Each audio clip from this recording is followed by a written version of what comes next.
Saudaraku, banyak orang yang tidak faham bahwasanya memberi makan dan minum itu dalam Islam adalah salah satu cara untuk mendapatkan amal jariyah. Jadi banyak orang memikirkan amal jariyah itu hanya membangun bangunan, hanya membagikan Al-Quran sehingga dihafal. Intinya fisikal, bentuk materi saja atau material ya. Lebih ke masjid, lebih ke bangunan, lebih ke jalan, lebih ke sumur gitu kan. Padahal sebenarnya ada hal-hal lain yang bisa menjadi penyebab amal jariyah, di antaranya makanan dan minuman. Jadi hadis Nabi SAW yang sahih riwayat Imam Ahmad, ini rahasianya di hadis ini. Kata Nabi SAW, ma wudi'a ta'amun illa wada'allahu fihi barakah. Tidak ada makanan atau minuman yang dihidangkan untuk orang lain kecuali Allah, atau dihidangkan buat diri sendiri juga masuk sebenarnya, kecuali Allah jadikan bagian dari makanan dan minuman itu berkah. Maksudnya berkah apa? Kata para ulama, dia akan berada di tubuh orang yang mengkonsumsinya selama dia masih hidup. Jadi begini, orang tua kita semua, Bapak Ibu sekalian, orang tua kita, seperti saya, orang tua saya misalnya, pada saat saya ceramah di masjid ini, saya mendapatkan pahala karena menyampaikan agama Allah, insya Allah, bila diikuti dengan keikhlasan. Semoga Allah ikhlaskan niat kita. Orang tua saya panen pahala saya. Kenapa Bapak Ibu sekalian? Karena saya tumbuh dari ASI ibu saya, dan saya tumbuh dari nafkah ayah saya. Makanan, minuman yang saya makan selama ini sehingga membantu pertumbuhan badan saya menjadi besar, dan akhirnya saya bisa hidup, maka itu menjadi amal jariyah. Makanya dalam hadis riwayat Imam Muslim, seorang sahabat bertanya, ya Rasulullah, ayyul islami khair? Perbuatan apa dalam Islam yang khair? Khair ini yang baik sekali, pahalanya besar sekali, selain yang wajib, yang sunnah-sunnah aja nih. Nabi SAW tidak mengatakan perbanyaklah sholat sunnah. Kenapa? Sholat sunnah secara individual, puasa sunnah, zikir, ngaji, bukan. Karena orang ini mengatakan khair artinya yang banyak sekali pahalanya, banyak sekali manfaatnya, dan ringan, sunnah. Berarti orang lain bisa merasakan. Apa jawaban Nabi SAW? Tut'imut ta'am wa tusallimu ala man ta'rif wa man lam ta'rif. Engkau memberikan makan dan minum kepada orang yang kau kenal atau kau tidak kenal. Memberi makan umumnya. Dan engkau menyebarkan salam kepada orang muslim yang kau kenal atau kau tidak kenal. Tapi saksi bahasan kita potongan awal hadis ini, di mana Nabi SAW menjadikan amal yang paling baik, besar pahalanya dalam Islam, ternyata memberi makan dan minum orang lain. Kok bisa? Bukankah dalam secara akal kita, kalau kita makan dan minum kan habis gitu kan? Ternyata yang dibuang oleh tubuh itu yang tidak dibutuhkan saja. Yang jadi, mohon maaf, air seni kita, air kencing dan buang air besar, jadi tinja itu yang tidak dibutuhkan oleh tubuh, tapi yang dibutuhkan diambil serat, gitu kan? Dia akan menjadi bagian daripada otot-otot, urat-urat yang memang membutuhkan pembaharuan, atau bahkan menjadi bagian daripada darah di tubuh kita dan seterusnya. Tubuh kita terdiri dari 75% air.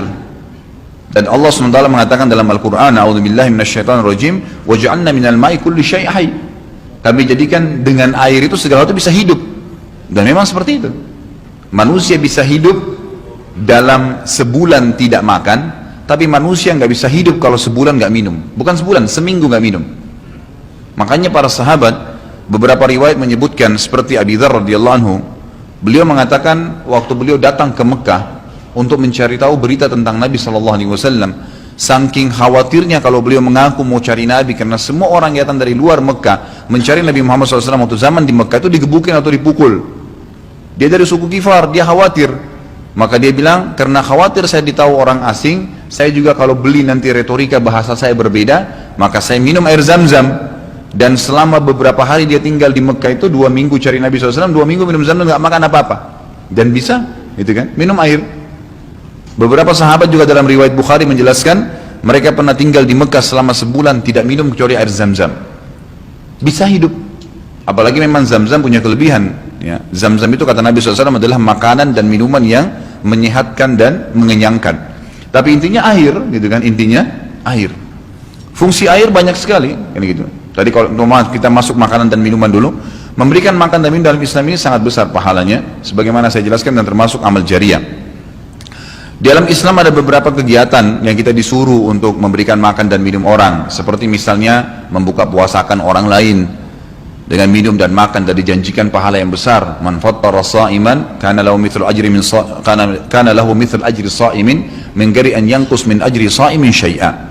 Siapa yang membuka puasakan orang lain, maka dia akan dapat pahala orang itu tanpa dikurangi sedikit pun dari pahala orang yang buka puasa tadi. Dan Umar bin Khattab radhiyallahu anhu pernah memanen pahalanya satu kota Madinah di zaman khilafah beliau dengan air. Jadi zaman khilafah beliau di akhir hidupnya, atau maaf, di akhir khilafahnya beliau sempat di akhir Ramadan juga, bukan di akhir khilafah, mohon maaf, di akhir Ramadan, dia salah satu tahun khilafahnya beliau sempat ingin membuka puasakan orang. Sudah mau habis Ramadan, ingin dapat pahala. Waktu itu beliau jadi khalifah, jadi raja. Diiklankanlah di Madinah, ya dia bilang pada pembantunya, gulamnya, tolong iklankan kalau saya akan buka puasakan orang. Ingin cari pahala, orang semua diiklanin. Amir Mu'minin bin Khattab mengundang buka puasa. Orang-orang pada berbondong-bondong datang. Yang undang siapa? Raja. Yang orang bayangkan ini akan ada kambing bakar, yang akan ada ini, akan ada itu, macam-macam. Raja yang undang, gitu kan. Ternyata Bapak Ibu sekalian, waktu sudah ngumpul semua jemaahnya, masyarakat depan Umar menyuruh membagikan gelas-gelas yang zaman itu memang terbuat dari tanah liat. Kemudian dibagikan satu-satu dan disuruh antri di sumur, gitu kan? Karena memang mereka minumnya di sumur waktu itu, nggak ada sumber air yang lain, gitu kan?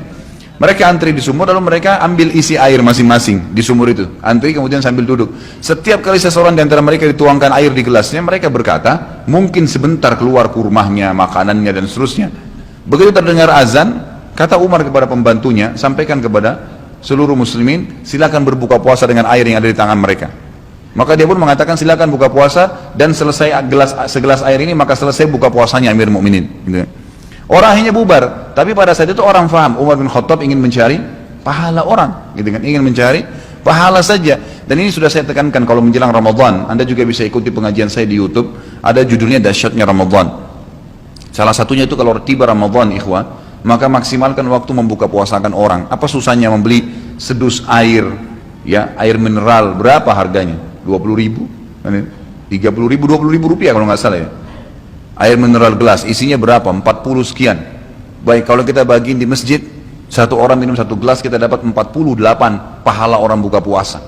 Nah, itu luar biasa, hanya dengan 20.000 rupiah. Tapi anehnya banyak orang tidak mau amalkan, padahal itu termasuk selain amal jariah, dapat juga pahala buka puasakan orang lain. Nabi SAW dan juga merupakan ciri para nabi-nabi, mereka itu paling senang mengikram tamunya, dan beliau menjadikan sebagai sebuah prinsip dasar dari iman kepada Allah dan hari akhir, sebagaimana beliau bersabda dalam hadis Bukhari Muslim, man kana yu'minu billahi wal yawmil akhir falyukrim daifahu. Siapa yang beriman, mengaku beriman kepada Allah hari akhir, maka dia harus mengikram itu, melayanin, memberikan makan dan minum, ya, mengucapkan tutur kata yang baik bagi tamunya. Intinya memberikan makan dan minum dalam Islam ditekankan sekali.